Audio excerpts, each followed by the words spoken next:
In the harsh winter of 1876, on the windswept plains of Wyoming Territory, Sarah Miller's world had already been turned upside down. 8 months pregnant and recently widowed, she was barely surviving in her small cabin on the outskirts of Thornwood. But fate had other plans that bitter December morning when she discovered him, a young cowboy, beaten and chained to an old oak tree, left to die by vigilantes, convinced he'd stolen a prized stallion. Something in his eyes spoke of innocence, of a truth yet untold. Against every warning and whispered threat, she made a choice that would change both their lives forever.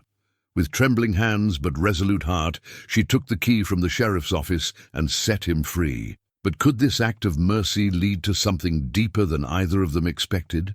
Before we jump back in, tell us where you're tuning in from. And if this story touches you, make sure you're subscribed, because tomorrow I've saved something extra special for you. Sarah's fingers traced the worn leather cord around her neck, touching the gold band that hung there, Thomas's ring. 6 months had passed since they'd laid him to rest in the hard Wyoming earth, yet sometimes she still reached across the bed. At night, expecting to find him there, the ring caught the morning light streaming through her cabin window, and for a moment she was back in Boston, standing before her father as she announced her intention to marry a frontier man.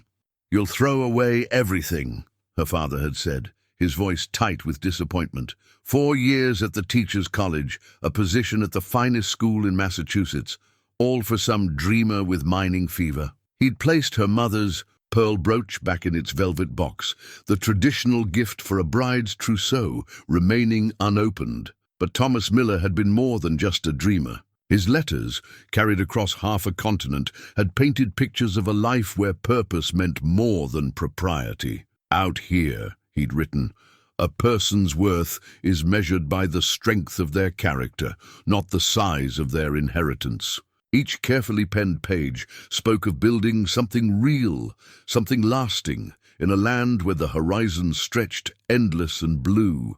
She'd arrived in Thornwood with 2 trunks of books, determined to bring education to a town that had none. The schoolhouse Thomas promised to build her still stood half-finished at the edge of their property, its wooden bones reaching skyward like a prayer left unanswered. Now it served as a bitter reminder of dreams interrupted, much like the cradle. Thomas had been crafting when the accident happened. The mine collapse had taken 12 men that day. Thomas, always first to volunteer when there was trouble, had gone down with the rescue party. They'd recovered his body 3 days later, along with the others. The town had rallied then, bringing food and comfort, offering prayers and promises of support. But as winter approached and her pregnancy became more visible, those same friendly faces grew distant, weighted with the burden of another mouth to feed in what promised to be a lean season. Sarah pushed herself up from the rough-hewn table, one hand supporting her swollen belly. The baby kicked, strong and insistent, as if sharing her restlessness. The morning chores wouldn't wait, no matter how her back ached or her feet protested. She had 6 chickens left, down from the dozen Thomas had given her as a wedding gift, and a stubborn old milk cow that provided just enough to keep her going. Moving to the door, she pulled her shawl tight against the December chill. The water bucket needed filling, and the path to the creek had grown treacherous with ice. She'd learned to break the frozen surface with the back of her axe, careful to test each step before putting her full weight down. Thomas would have hated seeing her do this alone, especially in her condition, but necessity had taught her that pride had no place in survival. "Just a few more months," she whispered to her unborn child, a ritual that had become both comfort and promise. "Your pa built this place strong, little one. The roof doesn't leak, the walls keep out the wind, and there's food enough to see us through." The last part was becoming less true with each passing week, but she refused to give voice to her fears. The sheriff's wife, Mrs. Putnam, had made it clear that the town's charity had limits. "Perhaps," she'd suggested last Sunday after church, her voice dripping with what passed for concern, "you should consider returning east to your family." Surely they wouldn't see their daughter's child born in such circumstances. The word had carried the weight of judgment, as if Sarah's determination to remain independent was a personal affront to those who'd appointed themselves her guardians. But Boston wasn't home anymore. Home was here, in this small cabin with its view of the mountains Thomas had loved. Home was in the careful stitches of the baby blanket she was piecing together from his old shirts, in the pressed flower from their wedding day that marked her. Place in the Bible, in the dreams they'd shared that didn't die with him. The morning sun had barely cleared the eastern peaks when she heard it, a sound that didn't belong in her carefully ordered world. A muffled cry, human and pained, carried on the bitter wind. Sarah stopped, her empty water bucket forgotten in her grip. The sound came again, weaker this time, from the direction of the old oak that marked the boundary of her property. She knew she should return to the cabin, bar the door, and wait for whatever trouble this was to pass her by. That's what the proper widow Mrs. Miller would have done. But Sarah had stopped being that woman the day she chose love over security, adventure over convention. With careful steps, she moved toward the sound, unaware that her next decision would challenge everything she thought she knew about mercy, justice, and the possibility of second chances. The empty grain sack mocked Sarah from its hook by the dudder. Just last week, she'd traded her mother's silver thimble, one of the few valuable items she had left, for what the mercantile owner claimed was a full measure. But when she'd opened it at home, she found the sack barely 3/4 full, padded with straw at the bottom. When she'd confronted Mr. Jenkins about the deception, he'd simply shrugged. "Times are hard for everyone, Mrs. Miller. Perhaps you should have counted your blessings instead of your cups of grain." The incident burned in her memory, not for the loss of food, though that was serious enough, but for what it represented. 3 months ago, he would never have dared cheat Thomas Miller's wife. But now she was just another burden on a town struggling through what promised to be the harshest winter in years.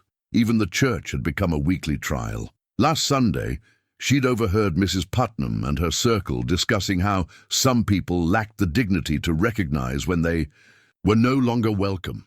The words were accompanied by meaningful glances in her direction as she struggled to lower herself into a pew. Only old Dr. Matthews had shown any kindness, quietly slipping her a packet of dried herbs for tea that would help with the swelling. Sarah ran her hand along the rough-hewn shelves Thomas had built, fingers lingering on the remaining jars of preserved vegetables. Their garden had produced well that summer, but even careful rationing wouldn't make the food last until spring. The baby kicked again, as if sensing her worry, and she forced herself to take steady breaths. "Your pa always said worry was interest paid on trouble that hadn't arrived yet," she murmured, a habit she'd developed of sharing Thomas's wisdom with their unborn child. But he never had to figure out how to make 3 potatoes feed 2 people. The sound of approaching hoofbeats drew her to the window. Through the frost-etched glass, she watched a group of riders passing along the road that skirted her property. Sheriff Putnam led them, his badge catching the winter sun like a cold star. Behind him rode the Warner brothers, who owned the largest ranch in the territory, and several others she recognized from town. They seemed in a hurry, their horses' breath clouding in the frigid air. Something about their purposeful pace sent a shiver down her spine that had nothing to do with the December chill. She'd seen posses form before, usually to chase down rustlers or the occasional band of outlaws, but there had been no news of trouble, no warnings passed along about dangers to watch for. Later, she would remember this moment, the quiet before. Everything changed. She would remember how the weak winter sun cast long shadows across her floor, how the wind whistled through the crack under her door that Thomas had always meant to fix, how the empty grain sack swayed slightly in the draft. The simple task of fetching water couldn't wait any longer. Sarah pulled on Thomas's old coat, the only thing she had that still fit over her swollen belly, and grabbed the wooden bucket. The path to the creek had become treacherous, but she'd learned to navigate it by memory, knowing exactly which Rocks would hold firm under her feet. As she stepped outside, the wind carried fragments of voices from the direction the riders had taken. Angry voices. The kind that spoke of men's justice. The swift and merciless kind that didn't always wait for proof or trial. Sarah hesitated. One hand on her doorframe. The sensible thing would be to get her water and return quickly to the safety of her cabin. But Thomas's voice echoed in her memory. Out here, keeping silent in the face of wrong makes you part of that wrong. He'd said it the day he went down into that mine, knowing the dangers but unwilling to stand idle, while others risked their lives. The water bucket still in hand, Sarah turned away from the creek path and toward the old oak tree that marked the boundary of her land. The voices were clearer now, though the words still escaped her. Something was happening up there, something that made her think of her father's lectures about the difference between law and justice. She took one step, then another, her heart beating a rhythm of fear and determination. The empty grain sack swayed behind her, a reminder of all she had lost and all she still had to lose. But something stronger than fear drove her forward. Perhaps the same spirit that had once carried her across half a continent to build a life with a man who saw more in her than a Boston schoolteacher. The iron chains clinked softly in the winter wind, a sound that would haunt Sarah's dreams for months to come. The young man slumped against the massive oak trunk, his wrists raw and bleeding where the metal bit into flesh. Fresh snow had begun to dust his shoulders, and his hat, a good one, she noted absently, lay trampled in the mud nearby. Her approach had been silent, but something made him lift his head. The bruising around his left eye had swollen it shut, but his right eye fixed on her with an intensity that made her catch her breath. Not with fear, though perhaps it should have been. There was something in that gaze, a quiet dignity that reminded her of Thomas. "Ma'am," he managed, his voice barely a whisper. His cracked lips formed the word with careful politeness, as if they were meeting at a church social rather than in this grim circumstance. A thin trail of blood had dried along his jaw, but he'd tried to straighten himself upon seeing her, maintaining what dignity he could. Sarah glanced back toward her cabin, then at the distant road where the posse had disappeared. The wise choice would be to turn around, to pretend she'd never seen him, but wisdom, she'd learned, sometimes wore a cold face that she couldn't bear to look at. "They say you stole Luke Warner's prize stallion," she said, keeping her voice low. The wind could carry words far on days like this. He closed his good eye briefly, a flicker of pain crossing his face that had nothing to do with his injuries. "No, ma'am, though I expect that's what they want folks to believe." The chains rattled again as he shifted, and Sarah saw how the links had been secured, not with a padlock, but with a key lock from the sheriff's office. She recognized the distinctive brass design. Thomas had helped install new locks there just last spring. "You're bleeding," she said, moving closer despite her instincts screaming caution. The snow around him was speckled with red, and his shirt, once a clean grey, was torn and stained. "It's not as bad as it looks." He attempted a smile. That turned into a grimace, "though I'd be obliged if you'd check that my boots are still there. Can't feel my feet anymore." Sarah knelt awkwardly, her pregnancy making the movement ungraceful. His boots were indeed still on, good leather that had seen honest work. No brand on them that she could see.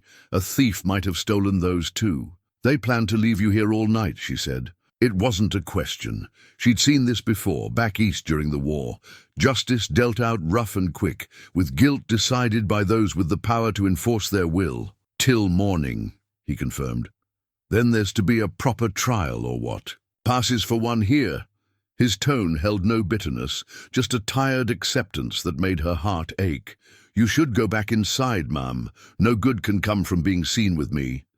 But Sarah remained where she was, studying him. He was younger than she'd first thought, probably no more than 25. His hands, though rope-calloused, showed no signs of the telltale scars that marked most horse thieves. No burns from filing off brands or marks from wire cutting. "What's your name?" she asked suddenly, surprising herself with the question. He hesitated only a moment. James Cooper, ma'am, though most folks just call me Coop. Well, Mr. Cooper, Sarah said, coming to a decision that would change both their lives, I think you should know that my husband once told me something about justice in these parts. She struggled to her feet, one hand pressed against the oak's rough bark for support. He said true justice doesn't wear a badge. It wears a conscience. The young man watched her carefully, hope and wariness warring in his expression. Your husband sounds like a wise man. He was, Sarah replied softly. Then, squaring her shoulders, the sheriff's office keeps its spare keys in the top drawer of the desk. The one that always sticks unless you lift it while you pull. Understanding dawned in his good eye. Ma'am, you can't. I can, she interrupted. And I will, because the same people who shorted my grain sack and whisper behind their hands in church are the ones who chained you here. And I've learned that when people show you who they are, you'd best pay attention. The chains clinked once more as James Cooper straightened himself as much as his bonds would allow. If they catch you, then they catch me, Sarah said with a certainty she didn't quite feel. But they won't. Not if we're careful, and not if you can walk once I get those chains off. The sheriff's office key felt like a burning coal in Sarah's pocket as she made her way down Thornwood's main street in the pre-dawn darkness. She'd waited until the moon set, using the deepest part of night as her cover. Her heart thundered so loudly in her ears that she was certain anyone within 50 feet would hear it, but the streets remained deserted, the only movement coming from a stray cat hunting mice near the general store. She'd changed into her darkest dress and wrapped her head in a black shawl, reasoning that if anyone did spot her, they might mistake her for Mrs. Grayson, the undertaker's wife, who often walked at odd hours when death called. The pregnancy made moving silently difficult, but she'd learned to shift her weight carefully, avoiding the loose boards that could betray her presence. The sheriff's office squatted at the end of the street, a square utilitarian building with barred windows and a heavy front door, but Sarah wasn't heading for the front. During his time helping with the renovations, Thomas had discovered a warped back door that never quite latched properly unless you lifted and twisted the handle just so. Poor workmanship, he'd commented at the time, but might come in handy. Someday. She doubted he'd ever imagined how. The door yielded to her touch exactly as Thomas had described, swinging inward with only the faintest creak. The office smelled of tobacco, leather, and the iron tang of gun oil. Moonlight filtering through the barred windows cast strange shadows across the wanted posters that papered the walls. Sarah forced herself to move slowly, methodically, fighting the urge to rush. Haste now could doom them both. The sheriff's desk dominated the small space, its surface cluttered with papers and coffee cups. Sarah eased the top drawer open, grimacing at the slight scrape of wood on wood. Inside, hanging from small hooks, were the spare keys to every official lock in Thornwood. Her fingers found the one she needed by touch, larger than the others, with a distinctive notch on its bow. A floorboard creaked behind her. Sarah froze, the key clutched in her trembling hand. For one terrible moment, she was certain she'd been discovered. But the sound wasn't repeated, and after counting to 20 in her head, she allowed herself to breathe again. Getting out proved easier than getting in, though every shadow seemed to hide a witness. Every rustle of wind carried whispered accusations. By the time she reached the old oak tree, her legs were shaking, and she had to pause to catch her breath. James Cooper hadn't moved from where she'd left him, though his head snapped up at her approach. "You actually came back," he whispered, wonder and concern mingling in his voice. "Did you think I wouldn't?" Sarah's fingers fumbled with the lock, clumsy with cold and nervousness. "Hoped you wouldn't," he admitted. "This is a mighty big risk." "You're taking, ma'am?" The lock finally yielded with a click that seemed impossibly loud in the pre-dawn stillness. The chains slithered free, and James bit back a groan as his arms came down for the first time in hours. He tried to stand, but stumbled, his legs too numb to support his weight. "Lean on me," Sarah ordered, positioning herself under his less injured shoulder. He shook his head. "In your condition, I couldn't—" "Mr. Cooper," she interrupted. "This is no time for gallantry. Either you lean on me or you crawl, but we are leaving this place. Now." A ghost of a smile touched his battered face. "Yes, ma'am. The journey back to her cabin took 3 times as long as it should have. Every few steps they had to stop so James could stamp feeling back into his feet or catch his breath when the pain from his ribs became too much. The eastern sky was beginning to lighten by the time they reached her door, and Sarah's arms trembled from supporting his weight. Inside, she helped him to Thomas's old chair by the stove, then quickly closed all the curtains. The morning light was growing stronger, and she knew it wouldn't be long before someone discovered the empty chains.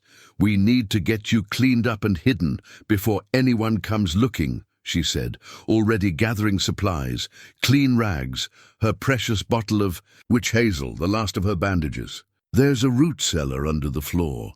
It's not comfortable, but it's deep enough that no one will hear you if they come searching." James caught her wrist gently as she passed. "Why are you doing this?" Sarah paused, considering the question. "Because sometimes doing right isn't the same as doing what's legal. My husband taught me that.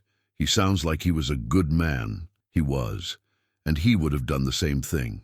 She pulled her wrist free and began cleaning the worst of his cuts. "Now tell me what really happened with Luke Warner's horse." James winced as the witch hazel stung his open wounds.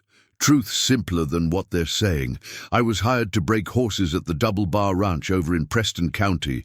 Was heading home to Colorado when I came across Warner's stallion in a canyon, caught up in some old barbed wire. Animal was about to tear himself to pieces in panic." He paused as Sarah began wrapping a particularly nasty gash on his forearm. "I got him free, led him back toward town, figuring to return him and maybe earn a reward. Instead, I got accused of stealing him in the first place.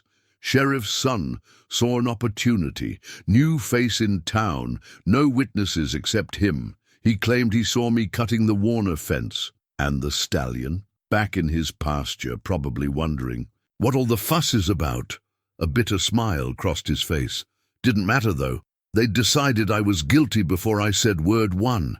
Sarah finished bandaging his wounds in silence, her mind working through the implications. The sheriff's son, Neil Putnam, had a reputation for gambling and loose living, always flush with money that no one could quite explain.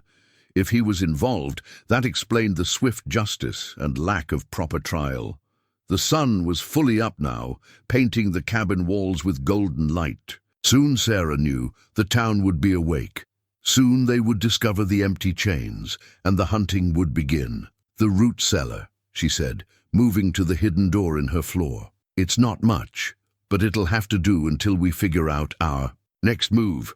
As she helped James down the steep steps, she caught sight of herself in the small mirror above her wash basin. The woman who looked back at her wasn't the proper Boston schoolteacher anymore, nor even Thomas Miller's grieving widow. She was someone else.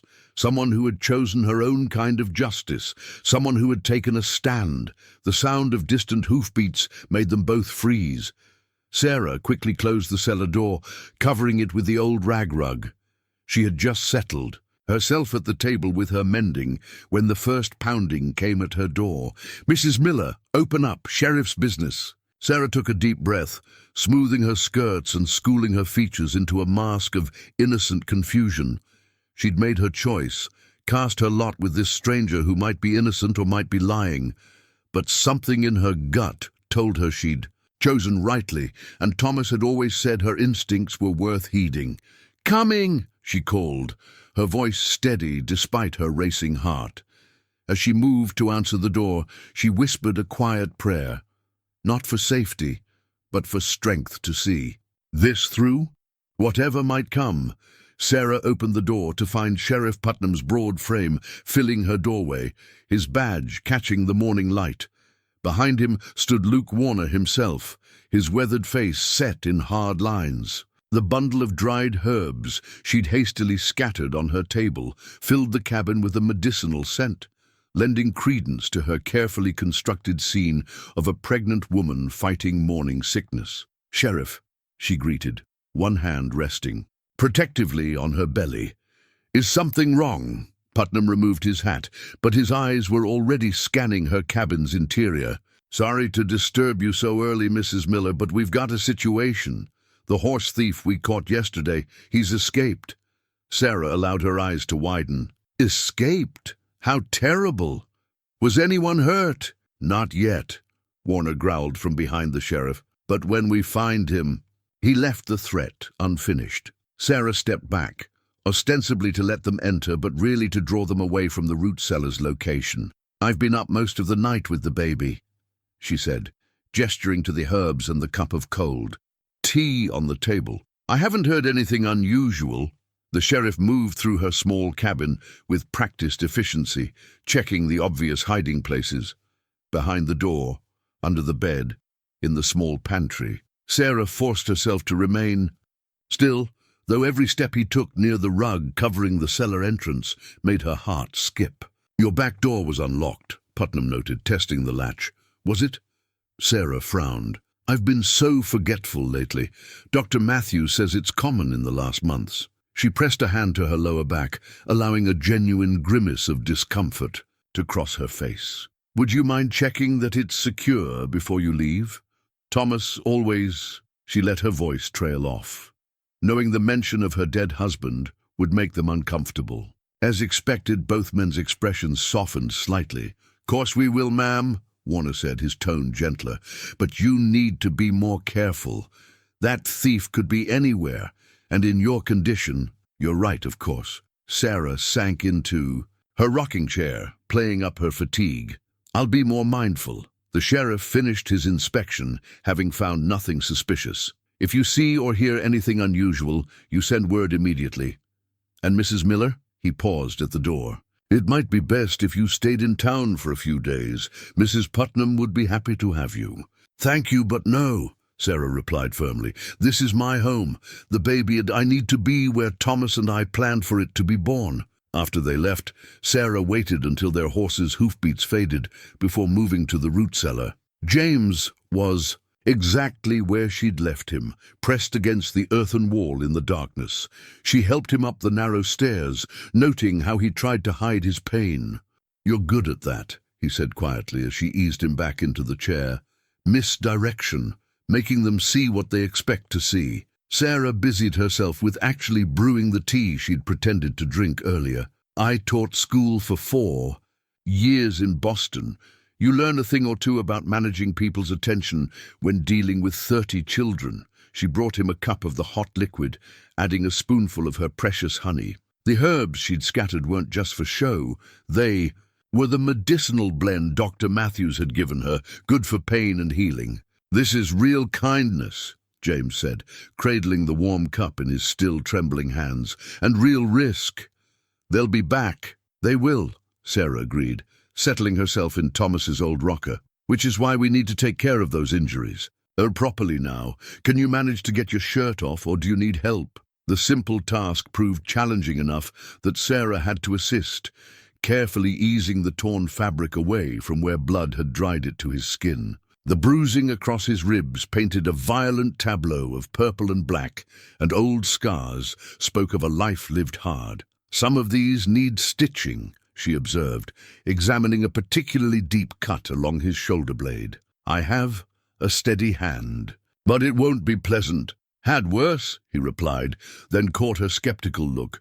"Ranch work isn't gentle, ma'am. Neither is bronch breaking." As she cleaned his wounds properly in the morning light, Sarah found herself studying the man she'd risked everything to save.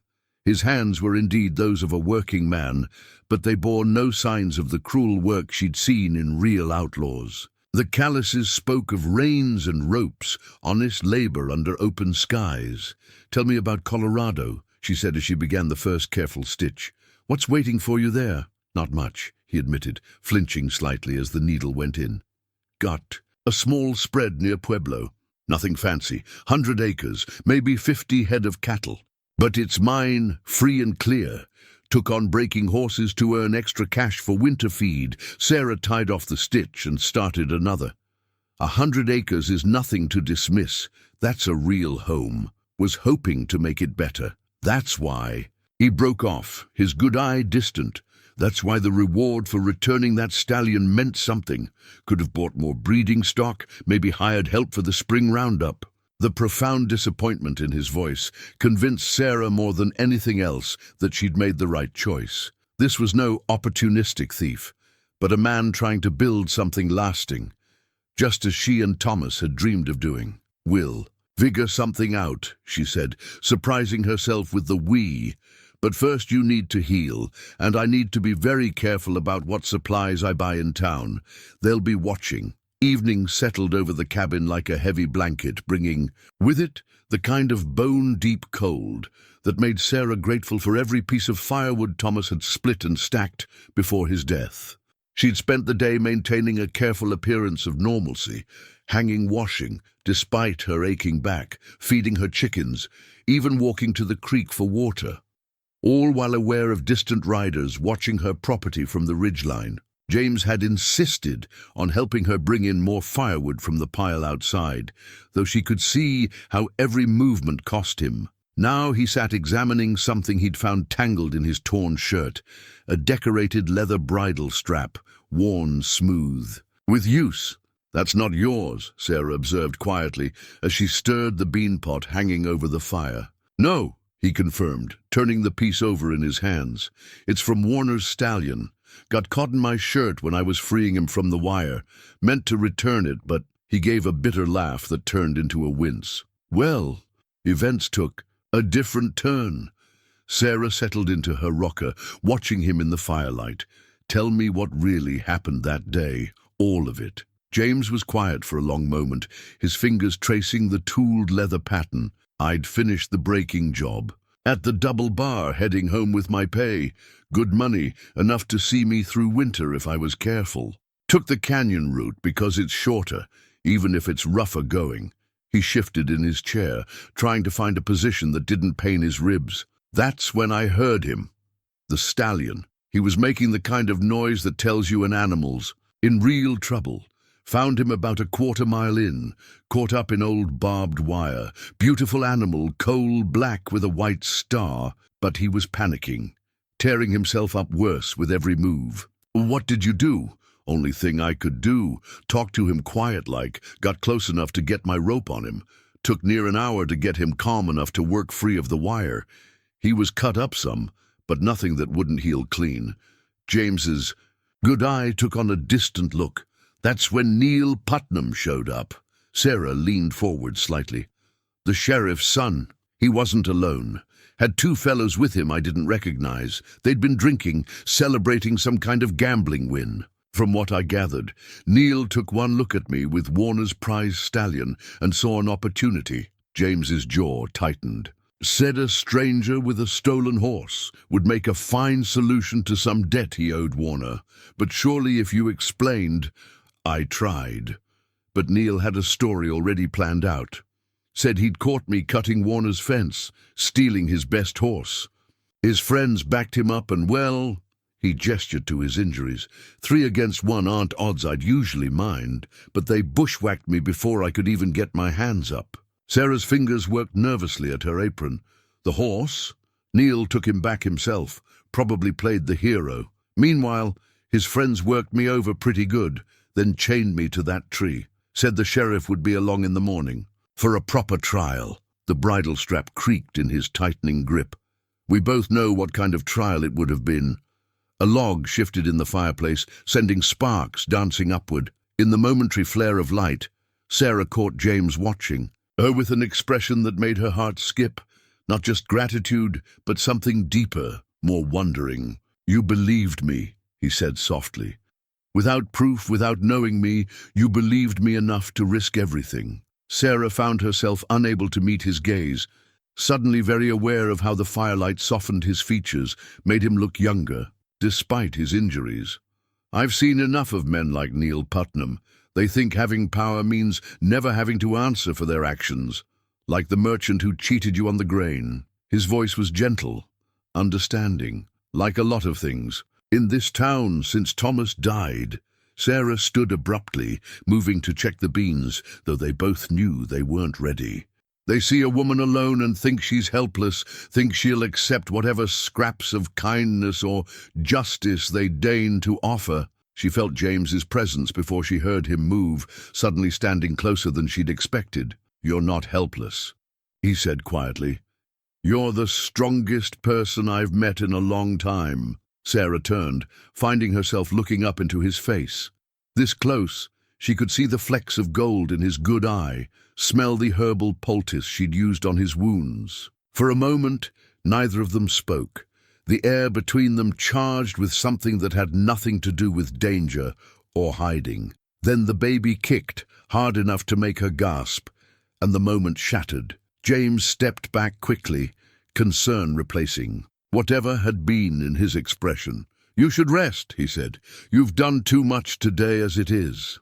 Sarah nodded, grateful for the return to practicality. But as she settled into her bed later that night, listening to his quiet breathing from the chair where he insisted on sleeping despite her offers of Thomas's bed, she found herself wondering what kind of woman she was becoming. One who could harbor a fugitive, defy the law, and feel her heart flutter at the way a stranger looked at her in firelight. The anonymous note had been shoved under her door sometime in the night, a piece of brown paper folded small, the words scratched in, her hand trying not to be recognized. "We know you're hiding him. Think of your baby." Sarah crumpled it in her fist, then smoothed it out again, studying the threatening message as morning light crept across her floor. 3 days had passed since she'd freed James. 3 days of careful pretense, of being watched, of stretching her dwindling supplies to feed 2 instead of 1. The flour barrel scraped bottom when she reached into it that morning, and her last potato had gone into last night's soup.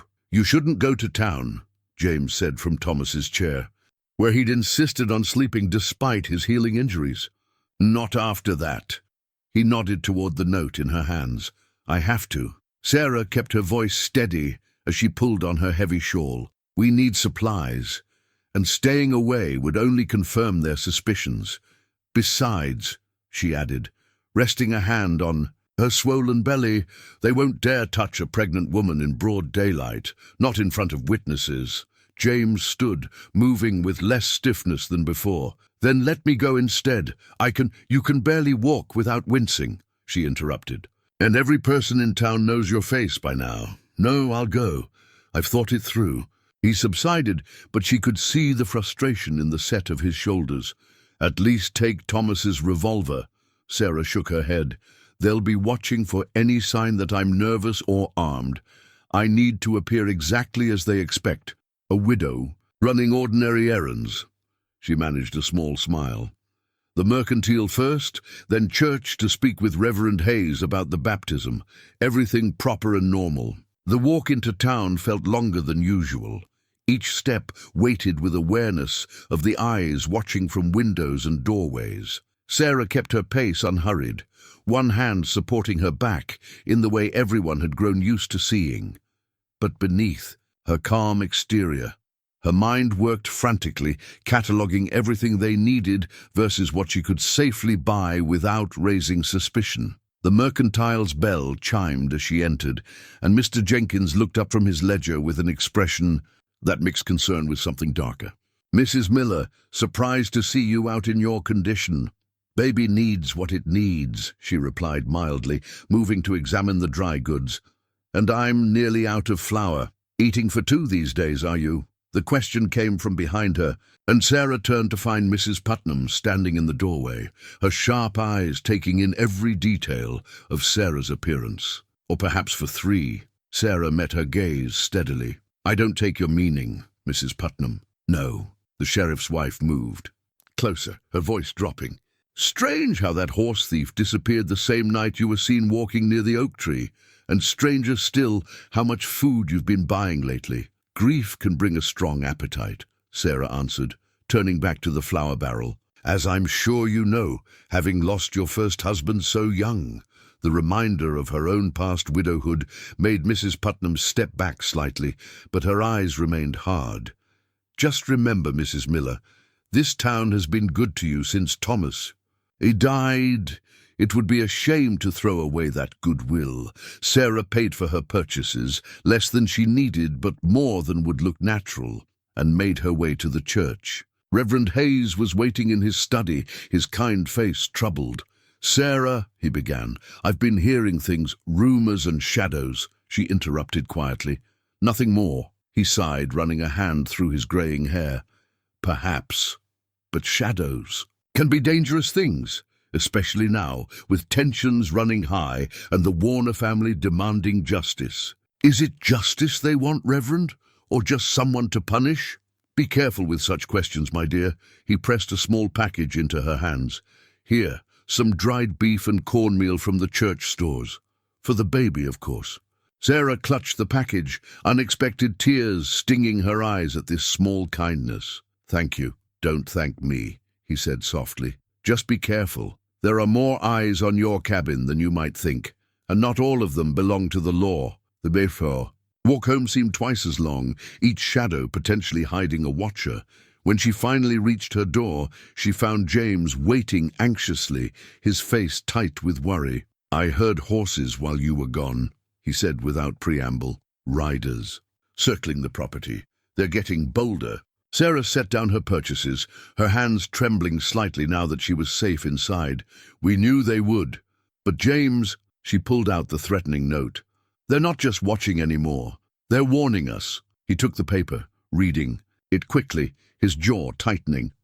"I should leave tonight. You've risked too much already." "No." The word came out sharper than she intended. "You're not healed enough, and there's a storm coming. I can feel it in my bones."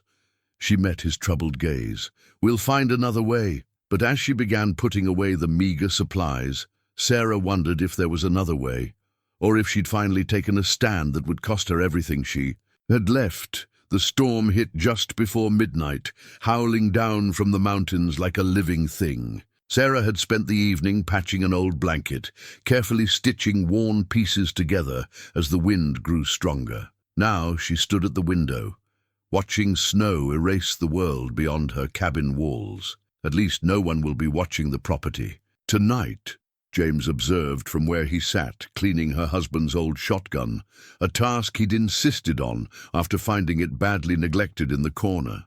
The patched blanket lay across his lap, his fingers occasionally tracing the careful stitching she'd done. "No, but if anyone needed help, they couldn't reach us either." Sarah pressed her hand against the cold glass. "Thomas died in weather like this. The mine collapse happened during a storm, and it took them 3 days to dig out the bodies." She hadn't meant to say it aloud, hadn't meant to reveal that particular fear, but something about the storm's isolation, about being trapped, with only James for company, had loosened her usual guard. "Tell me about him," James said quietly. "Tell me about Thomas." Sarah turned from the window, studying the man who sat so comfortably in her husband's chair. In the lamplight, with his bruises fading and his natural color returning, she could see why women might find him handsome, but it was the gentleness in his expression that made her speak. "He was a dreamer," she said, settling into her rocker, "but not the foolish kind. He dreamed of building something lasting, a home, a family, a legacy. The schoolhouse was his idea. Said every mining town needed civilization, and civilization started with education. Is that what drew you to him? The dreams?" "No," Sarah smiled at the memory. "It was his hands. The first time I met him, he was mending a child's broken slate at the boarding house where he stayed.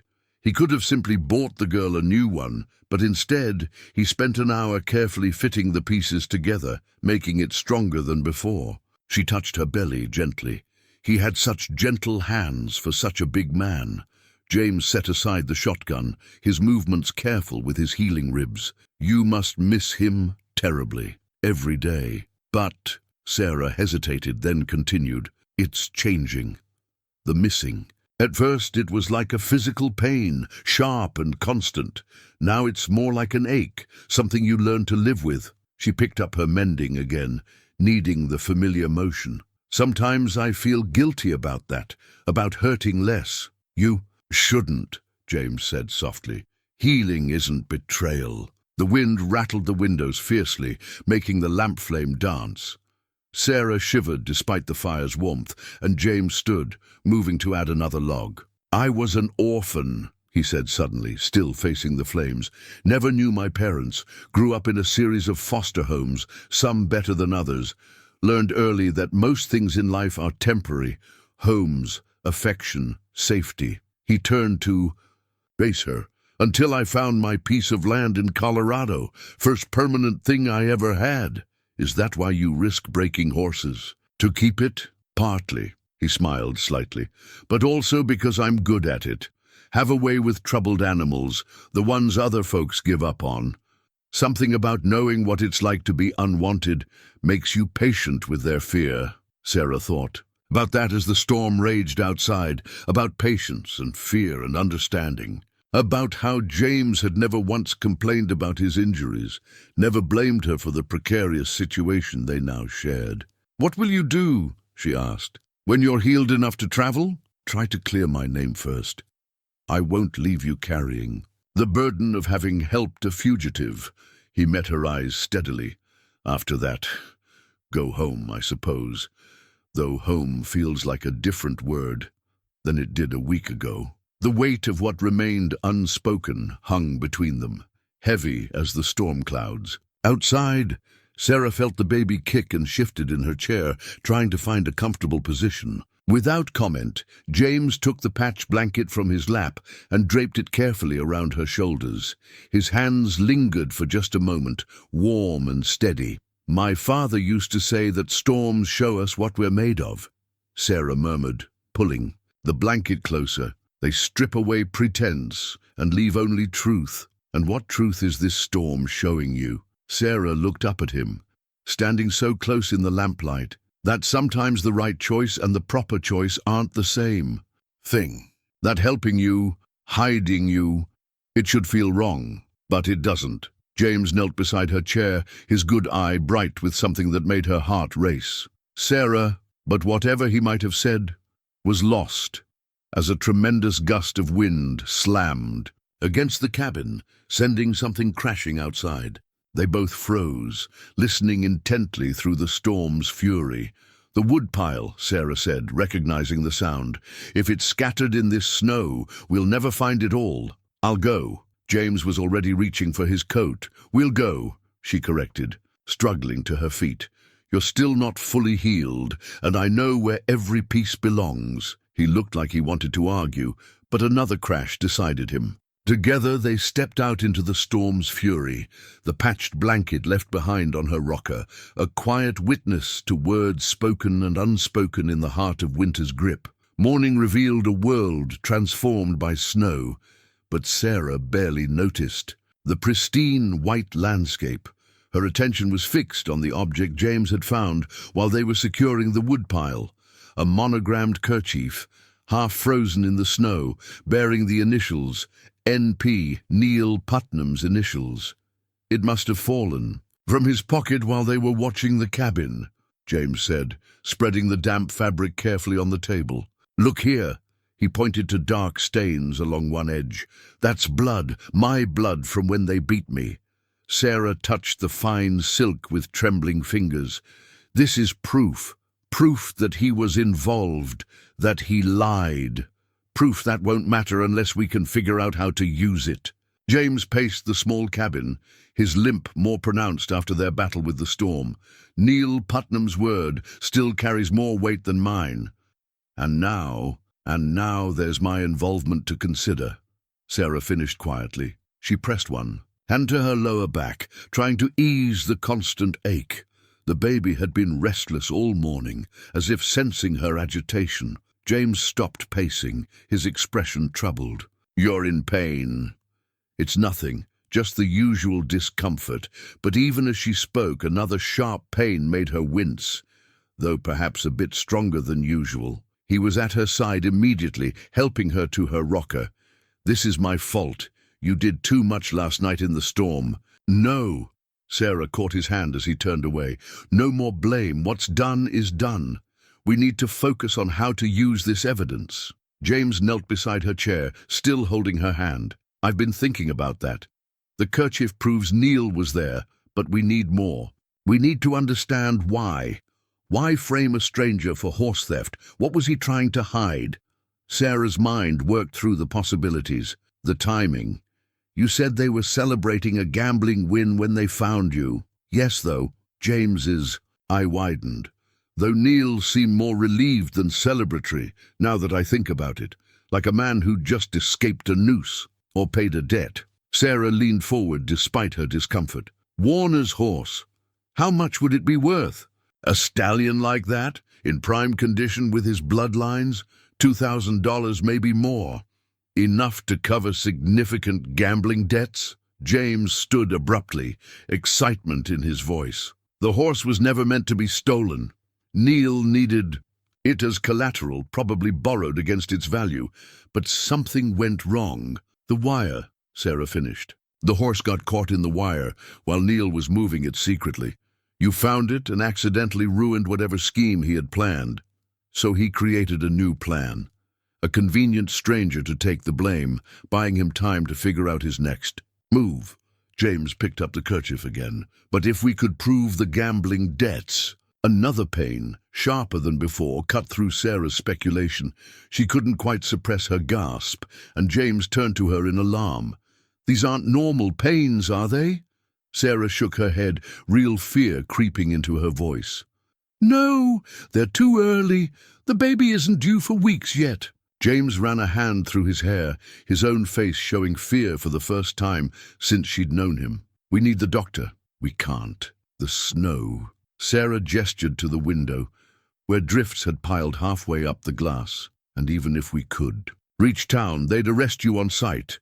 Then I'll go for help and surrender myself. Your life and the baby's are worth more than clearing my name. The simple declaration hung in the air between them, heavy with meaning. Sarah started to respond, but another pain doubled her over. When she could breathe again, she found James watching her with a determination she recognized. The same determination she'd felt when choosing to free him. There's another way, she said, forcing herself to think past the pain. A message. In Thomas's desk, there's paper and a pen. Write down everything. Finding the horse, Neil's attack, all of it. Add the kerchief as proof. I'll have Reverend Hayes take it to the circuit judge in Preston County. Sarah, listen to me. The Reverend came to my aid yesterday. He suspects the truth already, and he's the one man in town Neil can't intimidate or bribe. She grabbed his arm as another pain hit. But first you need to help me. This baby isn't waiting for justice to be served. James covered her hand with his own, his touch steady, despite the fear in his eye. I've delivered foals and calves. Never a baby. Well, Sarah managed a weak smile. I've never had one before. We'll learn together. Outside, the snow continued to fall, erasing tracks and hiding secrets. But inside the cabin, truth was finally emerging. Truth about corruption, about courage, and about the unexpected ways that love could bloom, even in winter's darkest hours. Sarah clutched her father's silver pocket watch, its weight familiar in her palm, as she stood before the hastily assembled town meeting. The leather strap had long since worn away, but Thomas had always meant to replace it, another unfinished promise. Now its steady ticking seemed to count down the moments until everything would change. The town hall's main room was packed, despite the snow, warm bodies pressed shoulder to shoulder, all eyes fixed on her. Sheriff Putnam stood at the front, his badge gleaming in the lamplight. Beside him, Luke Warner's weathered face showed no emotion, but his fingers drummed restlessly against his gun belt. Mrs. Miller, the sheriff's voice carried clear across the room, you've asked to address this meeting. Given the circumstances, we've granted that request. But choose your words carefully. Harboring a fugitive is a serious crime. Sarah straightened her spine, one hand resting protectively over her swollen belly. The early labor pains had subsided. After James's careful ministrations, just false alerts, thank God. But the memory of that fear gave her strength now. I'm not here to deny or confirm anything, she began, her schoolteacher's voice carrying to every corner. I'm here to ask questions that need answering. questions about justice and truth and what kind of town we want to be. A murmur ran through the crowd. She saw Mrs. Putnam's face tighten with displeasure, but Reverend Hayes nodded slightly from his position near the door, encouraging her to continue. "We're quick to judge strangers here," Sarah went on, "quick to believe the worst. But what if we've been too quick? What if we've let ourselves become blind to corruption closer to home? If you have an accusation to make," Sheriff Putnam cut in to make it plain. Sarah drew Thomas's watch from her pocket, letting it catch the light. "Time is an interesting thing, Sheriff. It reveals truth in unexpected ways. Like how your son Neil was seen at the Silver Dollar Saloon 2 weeks ago, betting more money than a deputy's salary could explain. Or how he paid off significant gambling debts the very day after Luke Warner's horse was found tangled in wire." The drumming of Warner's fingers stopped abruptly. His head turned toward the sheriff, eyes narrowing. "You dare to suggest—" Putnam began, but Sarah's voice rode over his. "I dare to speak truth, Sheriff. The same truth your son tried to bury by framing an innocent man. A man who did nothing but try to help a trapped animal, only to find himself beaten and chained without trial." The crowd's murmur grew louder. Sarah saw faces turning toward each other, saw doubt beginning to replace certainty in their expressions. "This is slander," Putnam growled. "You're a widow with a child on the way. Don't throw away whatever reputation you have left defending a horse thief." "He's not a horse thief." Sarah's voice rang with conviction. "James Cooper is an honest rancher who stopped to help an injured animal. Your son Neil saw an opportunity to cover his own crimes by blaming a convenient stranger. And you, Sheriff, you were either too blind or too willing to believe the worst." Warner stepped forward, his voice cutting through the growing noise. "These are serious accusations, Mrs. Miller. Do you have proof?" Sarah met his gaze steadily. "Ask your foreman about the wire damage on your stallion's legs. Ask him if those injuries match the story Neil told. Ask yourself why a supposed horse thief would lead a stolen animal back toward town instead of away from it." "She's grief-mad," Mrs. Putnam called out. "Thomas's death has unhinged her mind. She needs help, not an audience." "No," the new voice belonged to Dr. Matthews, rising from his seat near the back. "She needs justice. We all do. And I, for one, have seen enough strange injuries and midnight raids to wonder what really happened that night."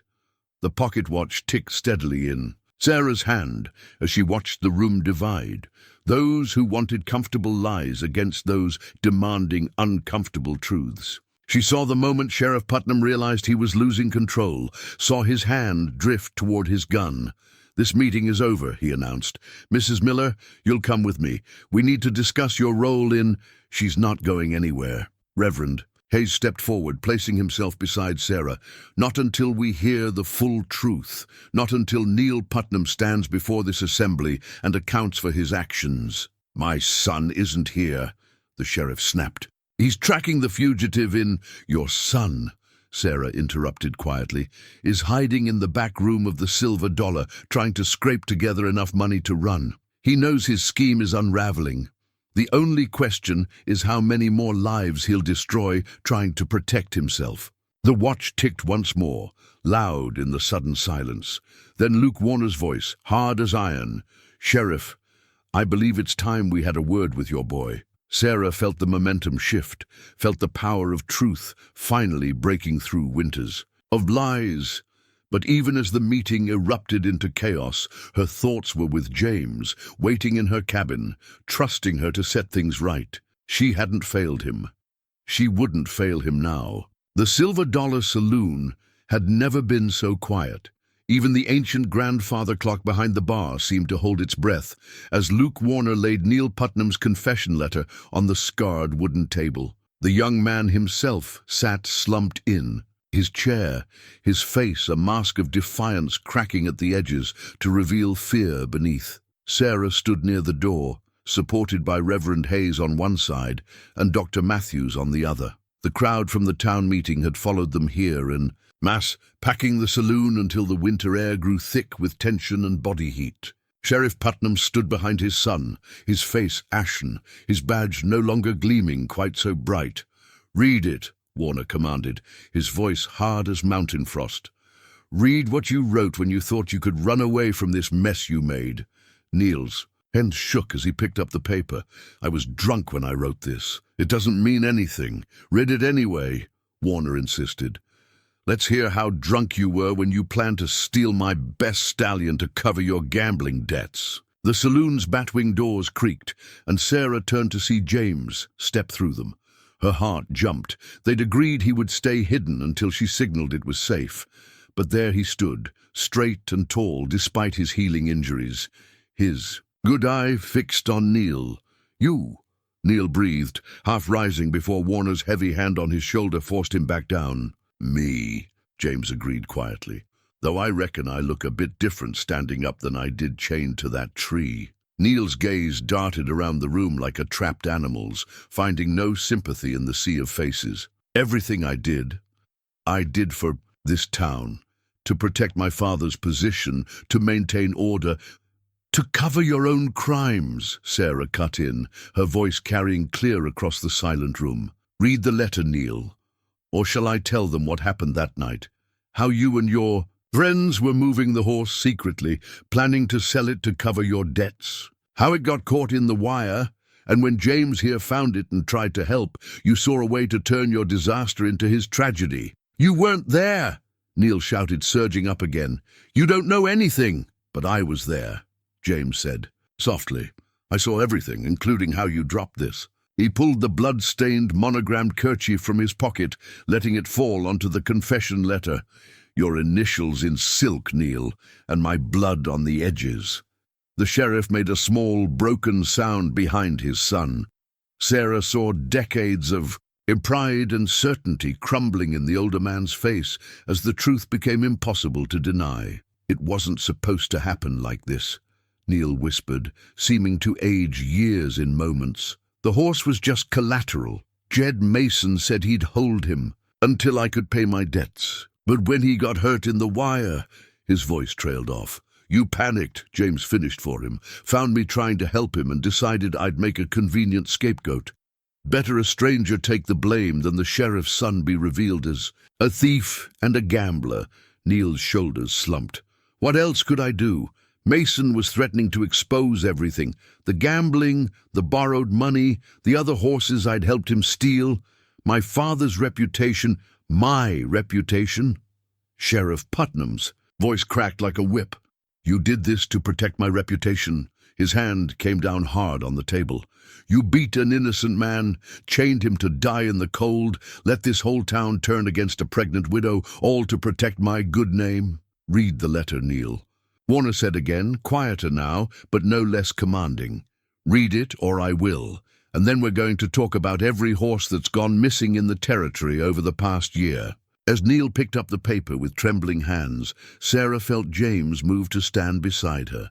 His presence was solid, reassuring, though he didn't touch her. "I, Neil Putnam," he began reading, his voice hollow, "being of sound mind and understanding, the consequences of my actions, do hereby confess to the following crimes." The confession spilled out into the hushed saloon, a sordid tale of gambling debts, secret deals with horse thieves, and finally the desperate plan to steal Warner's stallion. Neil's voice grew weaker as he detailed the attack on James, the false accusations, the way he'd manipulated his father's authority to cover his crimes.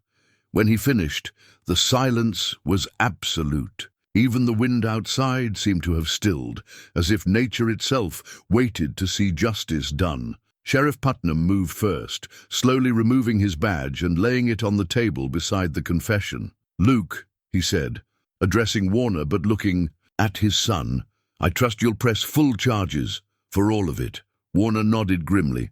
"Circuit judge arrives tomorrow. We'll do this proper. The trial Neil here denied to Cooper." "And Mason," James asked quietly. "The man behind the horse-stealing ring?" "Rode out this morning," Neil mumbled, "headed for the territorial line when he heard rumors about the town meeting." "He won't get far," Warner assured them. "Not in this snow, and not with my men already riding after him." Sarah swayed slightly, the tension of the past days catching up with her. James's arm came around her waist instantly, supporting her with a gentleness that belied his strength. "Mrs. Miller needs rest," Dr. Matthews announced firmly. "She's done more than enough for justice today." The crowd parted to let them pass, faces that had been suspicious now showing respect, even admiration. Sarah heard Neil being led away, heard the sheriff giving orders to organize a proper posse to catch Mason, heard Warner already discussing compensation for the damages James had suffered. Outside, the snow had stopped, and stars gleamed in a crystal-clear sky. James kept his arm around her as they walked slowly toward her cabin. "I never thanked you properly," he said at last, "for believing in me, for risking everything to save a stranger." Sarah smiled, remembering that first moment by the oak tree, when she'd seen truth in his eyes. "You're not a stranger anymore, James Cooper." He stopped walking, turning to face her in the starlight. "No," he agreed softly, "I'm not. And I'm thinking maybe Colorado's a mighty long way to go, when everything I find myself wanting is right here." Sarah looked up at him, seeing not the beaten man she'd freed from chains, but the gentle soul who'd emerged during their days of hiding. "Everything, everything," he confirmed, and this time when he touched her face, there was nothing holding him back from showing exactly what he meant. Behind them, the town bustled with activity, justice being served, wrongs being righted. But here in the quiet of a winter night, two people who had found each other through courage and trust discovered that sometimes the greatest truth of all was the one that bloomed unexpected in the heart. Dr. Matthews's worn leather medical bag sat on Sarah's table like a harbinger of things to come. She'd recognized the signs as soon as they'd returned from town. The tightening in her lower back, the periodic cramping that grew steadily stronger. Now, as the doctor examined her with grave concern, she knew her baby wasn't going to wait. "For spring's gentler arrival, how bad is it?" James asked from where he stood by the fire, his face taut with worry. The doctor straightened, wiping his hands on a clean cloth. "The baby's coming, no doubt about that. Weeks early, but that's not uncommon with first-time mothers under stress." He glanced out the window at the heavy clouds gathering again on the horizon. "What concerns me more is that storm building in the West. We're going to need help, experienced women who know about birthing." "I'll ride for Mrs. Warner," James said immediately. "She's helped birth half the babies in the territory." "No." Sarah caught his hand as another pain gripped her. "The sheriff may have surrendered his badge, but Neil still has friends in town. It's not safe yet." "Then I'll go," Dr. Matthews offered, already reaching for his coat. "James can stay with you while I fetch help. Mrs. Warner, Mrs. Henderson, maybe that midwife from Preston County, if we can reach her in time." Sarah nodded through gritted teeth, wondering if Thomas was watching from somewhere, seeing their child choosing this. Of all moments to enter the world, the thought brought both comfort and fresh grief. "The town's changing its mind about you," the doctor continued, addressing James. "Luke Warner's influence carries weight, and that confession of Neil's is damning. But until things settle completely," he let the warning hang unfinished. "I understand," James replied, his hand still clasped in Sarah's. "I won't leave her side." Dr. Matthews paused at the door, his weathered face serious. "There's medicine in my bag, laudanum if the pain gets too severe, but save it if you can. She'll need her strength for pushing when the time comes." He pulled on his gloves, then added quietly, "And James, if something goes wrong, if you have to choose between mother and child, save her," James said immediately, his voice rough. "Save Sarah." The doctor nodded once and disappeared into the gathering gloom. Sarah watched him go, fighting back tears that had nothing to do with physical pain. James's quick, unhesitating response had shaken something loose inside her. Some final barrier she hadn't even known she'd maintained. "You shouldn't have said that," she whispered. "This baby, it's all I have left of Thomas." James knelt beside her chair, his good eye fierce with emotion. "You're wrong, Sarah. You have his memory, his love, the strength he saw in you. This child will know all of that because you'll be here to tell them." His hand touched her face, gently, But right now, you're also all I have in this world, and I'm not losing you. Not when I've just found you." Another contraction took her then, stronger than before. When it passed, she found herself clinging to his shirt, her face pressed against his shoulder. He smelled of wood smoke and leather, familiar now in a way that should have felt wrong but didn't. "Tell me what you need," he murmured. "Help me walk," she managed. Dr. Matthews said moving helps with the early pains. Together they paced the cabin's length, James supporting most of her weight when the contractions came. Outside, the wind began to rise, carrying the first flakes of new snow. Sarah tried not to think about the doctor fighting through deteriorating weather, tried not to calculate how long it might take him to return with help. "Talk to me," she gasped during a particularly sharp pain. "Distract me." "About what?" "Anything. Your ranch in Colorado, what you'll do when this is all over." James was quiet for a moment, helping her turn for another circuit of the cabin. "Been thinking about that, actually. 100 acres is a lot for one man to work alone, but two people, maybe with a family to raise." He let the words trail off, uncertain. Sarah stopped walking, turning to face him despite her discomfort. "James, Cooper, if that's your idea of a proposal, you have terrible timing." A smile tugged at his mouth. "Never claimed to be good at timing, just at knowing what I want." His expression grew serious. "And right now, what I want is to see you through this. Everything else can wait." Thunder rumbled in the distance, and Sarah felt another contraction building. But somehow, despite the pain and fear and uncertainty, she felt safer than she had in months. Because James was right. Everything else could wait. Right now they had a baby to bring into the world, and they would face it as they had faced everything else together.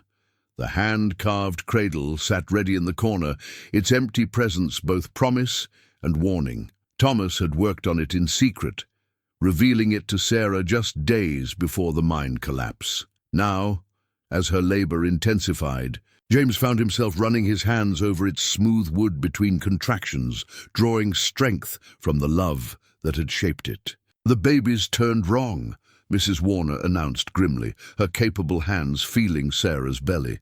"Breech, if I'm not mistaken." She'd arrived with Mrs. Henderson and 3 other women just ahead of the storm, their previous prejudices forgotten. In the face of a mother and child in danger, Sarah, pale and exhausted from hours of labor, gripped James's hand. "What does that mean?" Before Mrs. Warner could answer, James spoke quietly. "It means the baby's feet are coming first, instead of the head." At their surprised looks, he explained, "I've helped birth hundreds of calves and foals. Breech isn't ideal, but it's not impossible." Mrs. Warner's eyes narrowed thoughtfully. "Go on. With horses, you have to keep the mother calm. Help her work with the birth, not fight it. And sometimes," he hesitated, then continued, "sometimes you can help turn the baby, if you know exactly where to press." "He's right," came Dr. Matthews's voice from the door as he stamped snow from his boots. "I've seen ranch hands manage difficult births that would have defeated trained physicians. James, show me what you mean." What followed was a careful collaboration between medical science and practical experience. James demonstrated on the doctor's own horse, which had recently foaled, exactly where and how to press to help a breech birth. The doctor translated this knowledge to human anatomy, while Mrs. Warner and the other women contributed their own birthing wisdom. "Sarah," James returned to her side, his voice gentle but firm, "do you trust me?" She looked up at him through pain-glazed eyes, somehow managing a smile. "With everything. Then we're going to try something. Dr. Matthews and I together, using what I know from ranching and what he knows from medicine." He wiped her forehead with a cool cloth. "But you have to tell us if anything feels wrong." "It already feels wrong," she gasped as another contraction hit.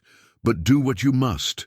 James positioned himself behind her, supporting her back, while the doctor and Mrs. Warner worked to turn the baby. His quiet voice remained steady, coaching her through each contraction, just as he'd talked down frightened horses. "You're doing fine," he murmured. Strong and steady, just like that mare I told you about, the one everyone said couldn't be gentled. Prove them all wrong, just like you're doing."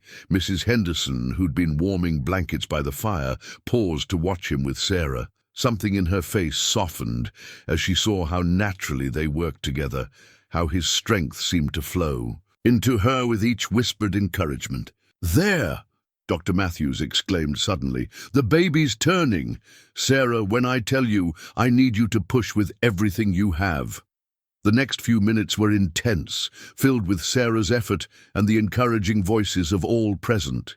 James kept up his quiet stream of support, letting her crush his hand with each contraction. Outside, the storm raged, but inside the cabin, a different kind of force was at work. The combined power of medical knowledge, practical experience, and pure human determination. "One more push," the doctor ordered. "The head's almost free." Sarah gathered her remaining strength, her body arching with effort. And suddenly, piercing the storm's fury, came a new sound, the angry, healthy cry of a newborn taking their first breath. "A girl," Mrs. Warner announced, her voice thick with emotion. "A beautiful, strong girl." James felt Sarah sag against him. In relief, felt his own heart stutter at the sight of the tiny, red-faced infant being wrapped in one of the warmed blankets.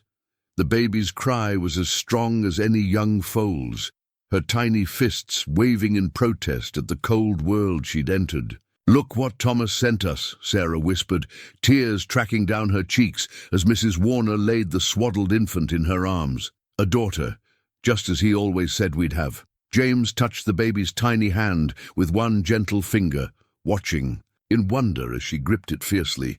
"She has your determination," he said softly, "and his timing, waiting for the perfect moment to make her entrance."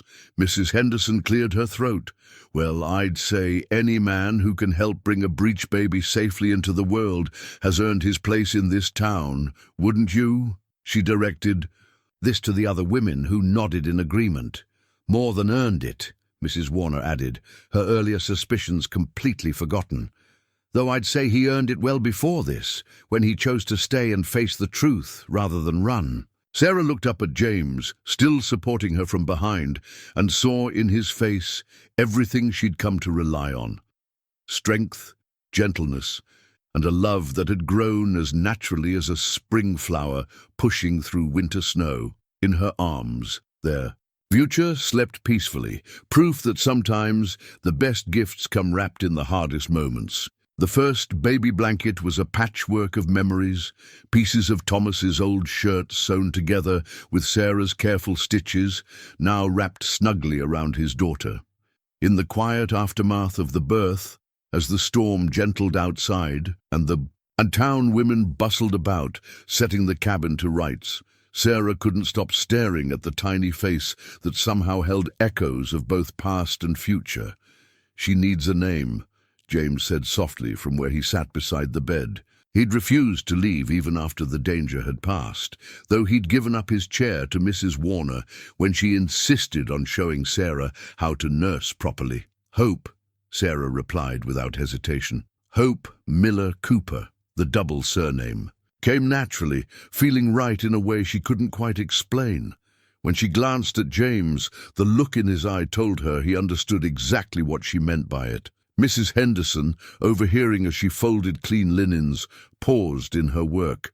"Cooper, is it? Well, I'd say that's proper, considering he helped bring her into this world." Her voice carried just enough to ensure the other women would hear and spread the word. The widow Miller had made her choice, and the town would respect it. Dr. Matthews, making his final checks of both mother and child, smiled quietly at the exchange. "Everything looks good here. The early arrival doesn't seem to have affected her at all. She's strong, good color, breathing well." He patted Sarah's hand. "You did wonderfully, my dear. Both of you did." His glance at James carried professional approval and personal respect. Knock at the door made everyone tense, but it was only Reverend Hayes, snow dusting his shoulders. "Thought you'd want to know. Luke Warner's men caught up with Mason just short of the territorial line. He's confessed to everything, confirmed every word of Neil's story." He moved closer to peek at the baby. his weathered face softening. "And what's this? A new soul joining us on such an auspicious day?" "Hope," Sarah told him, watching his eyes crinkle with understanding at the name's significance. "Perfect." The Reverend reached into his coat and withdrew a small package wrapped in oilcloth. "Speaking of hope, I have something here that belongs to you, James. Luke Warner sent it, said it was part of making things right." James unwrapped the package carefully, revealing a marshal's letter clearing his name and a bank draft for a considerable sum. "Compensation," he read aloud, "for false imprisonment and injuries sustained." He looked up, bewildered. "This is too much." "It's what's right," the Reverend said firmly. "Luke Warner's a proud man, but a fair one. He wants it known that his ranch pays its debts, including debts of justice." Sarah watched James struggle with this unexpected turn of fortune, saw him glance between the bank draft and the tiny baby in her arms, as if seeing possibilities unfold. Before he could speak, though, another knock came at the door. This time, it was Mrs. Putnam herself, looking somehow smaller without her usual air of superiority. She carried a basket covered with a cloth, and her face showed signs of recent tears. I brought some things," she said hesitantly. "Baby things. I saved them from when my boys were small, always meaning to pass them on someday." She set the basket down, twisting her hands together. "I know I have no right to be here after everything, but I wanted to say, that is, I need to apologize." "Come meet Hope," Sarah interrupted gently, recognizing the pain of a mother whose son had gone terribly astray. "She's teaching us all about new beginnings today." The former sheriff's wife moved forward cautiously, and something in her face changed as she looked down at the sleeping infant. "She's beautiful," she whispered. "And that blanket, is that made from Thomas's?" "Yes," Sarah smiled. "So she'll always have pieces of both her fathers with her." The simple statement, spoken without qualification or shame, seemed to release something in the room. Mrs. Warner squeezed Sarah's shoulder approvingly, while Mrs. Henderson nodded as if the last piece of a puzzle had fallen into place. Even Mrs. Putnam managed a genuine smile. "Well," she said, straightening her shoulders, "we can't have our newest citizen lacking anything she needs. I'll speak to the Ladies' Aid Society about a proper welcome basket." She paused, then added quietly, "For all three of you." James had remained silent through this exchange, but now he moved to stand beside Sarah's bed, one hand resting gentle on Hope's blanket-wrapped form. "Thank you," he said, his voice rough with emotion. "All of you, for giving us a chance to show you the truth." "Truth has a way of coming out," Reverend Hayes observed, "especially when good people refuse to let it be buried." He looked meaningfully at Sarah, though sometimes it needs a brave heart to help it along. Outside, the storm had passed entirely, leaving behind a world washed clean and white. Inside, as Hope stirred and blinked up at the faces surrounding her, Sarah felt something similar happening in her heart. The past not erased, but transformed, making room for a future she hadn't dared to imagine until now. The official pardon. Document lay unfolded on Sarah's table, its formal legal language and territorial seal marking the end of James's ordeal. Judge Harrison, who'd ridden in from Preston County as soon as the roads cleared, sat across from them with an expression of profound regret as he reviewed the case details. "This never should have happened," the judge declared, his lined face stern as he signed the final page. "A man nearly lost his life, and a good woman was forced to risk everything to prevent a grave injustice." He looked up at James. "The Territory offers its formal apology, Mr. Cooper, along with restoration of all rights and privileges of citizenship." Hope slept peacefully in Sarah's arms, unaware of the momentous proceedings happening around her. She was 2 weeks old, now growing stronger every day, her tiny features seeming to shift between Thomas's and Sarah's, depending on the light. "There's more." Luke Warner spoke up from where he stood by the fireplace. "The banking draft I sent was just the beginning. My ranch offers you a full partnership, Cooper. Your 100 acres in Colorado, plus an equal share in the Warner spread. He held up a hand as James started to protest. "This isn't charity. I've seen how you handle horses, heard about your work with that stallion. We need men like you. Men who understand animals and know the difference between right and wrong." Sarah felt James tense beside her, knew he was thinking of his own ranch waiting in Colorado. But before he could respond, Warner continued, "The offer includes that piece of land adjoining Mrs. Miller's property, the one with the half-built schoolhouse. Seems to me this town could use a proper school, especially with new families starting." His meaningful glance at Hope made his implications clear. "There's support for that," Reverend Hayes added from his corner. "The town council met yesterday. They voted to fund the school's completion and create a permanent teaching position." He smiled at Sarah. "If you're interested in returning to your former profession, of course." James looked at Sarah, his good eye bright with possibilities. "It's your choice," he said softly. "Colorado's still there if you want a fresh start somewhere new." Sarah gazed down at Hope, then around the cabin that held so many memories. The walls Thomas had built still stood strong, but they'd begun to feel less like a memorial and more like a foundation, something to build upon rather than simply preserve. "This is home," she said finally, "for all of us, if you're willing to stay." The smile that broke across James's face was answer enough, but he turned to Warner with a question. "That stallion of yours, the one that started all this, is he still giving you trouble?" Warner's weathered face creased with interest. "Acting up something fierce? Why?" "Might have some ideas about that. Horse like that, he needs understanding more than breaking. Show him respect, he'll give it back tenfold." "Just like people," Judge Harrison observed quietly, watching the exchange. With approval. "Speaking of which, there's the matter of Neil Putnam's sentencing tomorrow." Sarah felt James's hand find hers under the table. They discussed this late into the night, the balance between justice and mercy, between punishment and rehabilitation. "We've written our recommendation," Sarah said, passing over the sealed letter they'd prepared. "We believe in consequences, but also in second chances, if Neil's willing to make amends." "He is," came a voice from the doorway. Mrs. Putnam stood there, looking both humbled and hopeful.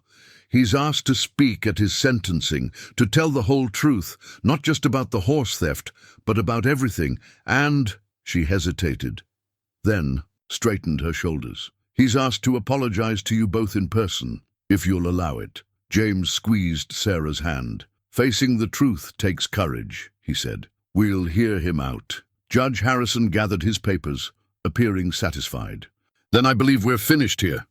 The formal announcement of your exoneration will be posted today, Mr. Cooper, along with the notice of property transfer and the school commission." He stood, looking between them with genuine warmth. "Sometimes justice takes a winding path, but it usually finds its way with help from good people." As their visitors filed out, Sarah caught snippets of conversation about a proper celebration, about welcome baskets and building plans, about new beginnings. But her attention was on James as he knelt beside her chair, one finger caught in Hope's. "Tiny grip, a school to build, horses to train, a family to raise," he mused. "Quite a change from that morning you found me by the oak tree." "Life has a way of leading us where we need to be," Sarah replied softly, "even when the path seems darkest." Outside, the winter sun broke through the clouds, sending light streaming through the windows. It caught the official pardon on the table, making the territorial seal gleam like a promise fulfilled, while Hope slept on, secure in the knowledge that justice had finally been served. The marriage proposal ring had belonged to James's mother, the only thing he had of hers, carried in his pocket through years of wandering. Now it caught the evening light as he held it out to Sarah, its simple gold band somehow more beautiful than the fanciest Boston jewelry she'd left behind. "I'm not Thomas," he said quietly, watching Hope sleep in her cradle, the one Thomas had carved with such hope and love. "I won't try to be, but I promise to honor his memory while building our own future, to be a father to his daughter and a husband worthy of the woman who saved my life in more ways than one." Sarah touched the ring gently, feeling the warmth it had absorbed from being carried close to James's heart. "When I freed you from that tree, I thought I was just doing what was right," she said. "I'd never imagined I was also freeing myself from grief, from loneliness, from the fear of loving again." "Is that a yes?" James asked, his good eye bright with hope and something deeper. Instead of answering directly, Sarah took the ring and slipped it onto her finger, where it settled as if it had always belonged there. "The schoolhouse needs finishing," she said with a smile. "Hope needs a father, and I need a partner who understands that love isn't about replacing what was lost, but building something new from the foundation that remains." James drew her close, careful not to wake the baby. "Then we'll build it together," he promised, "one day at a time." In her cradle, Hope sighed in her sleep, while outside, the first hints of spring began to soften winter's edge. The family portrait hung in the completed schoolhouse, taken on the day of its dedication. In it, Sarah stood behind her desk, Hope balanced on her hip, while James leaned against the doorframe, his smile easy and natural. But it was more than just their picture. The whole town had gathered for the photograph, standing together as a community transformed. One year had brought so many changes. The Warner Ranch flourished under James's way with horses, his gentle methods drawing buyers from as far as Denver. Neil Putnam, serving his time with quiet dignity, had written a manual on preventing horse theft that was becoming standard reading for territorial lawmen. And Sarah's school roster grew monthly as new families, drawn by tales of the town's redemption, settled in the valley. Hope took her first steps in Thomas's schoolhouse, toddling from her father's arms to her mother's embrace. The old wood seemed to glow with joy, as if reflecting the light of second chances. "Look what we built," Sarah whispered to James that evening, watching the sunset paint the schoolhouse gold. "Not just the building, but everything else. Trust, forgiveness, love." James gathered them both close, his wedding ring catching the light. "And to think it all started with a choice at an old oak tree." "The best choices," Sarah replied, "are the ones that change not just our lives, but our hearts." In the distance, spring flowers bloomed where the oak still stood, no longer a symbol of injustice, but a reminder that even the darkest moments could lead to dawn.